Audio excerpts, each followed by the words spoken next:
Okay, so it doesn't matter where you start on the dial. The top mark there is your opening index. That one over there is your changing index. You don't worry about that unless you're doing the change.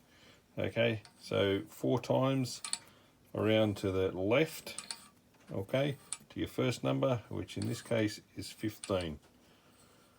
Okay, stop exactly on your number. There you go, 15, dead on it. Okay, back to the right to 87, that's once,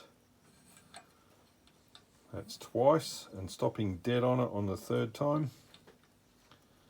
Okay, 90, 89, 88, 87, stopping dead on it. Back around to the left is once to 29, and stopping on the second time, dead on it. Okay, stopping dead on that.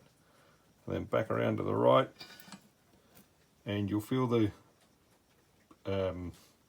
dial come to a complete stop at around about 95. You should probably feel it start to pick up. I think it'll be about 15, about 10 to 15. Oh, this one is 5. Okay. And then you'll just turn your handle and you'll be open. Okay. Pretty straightforward.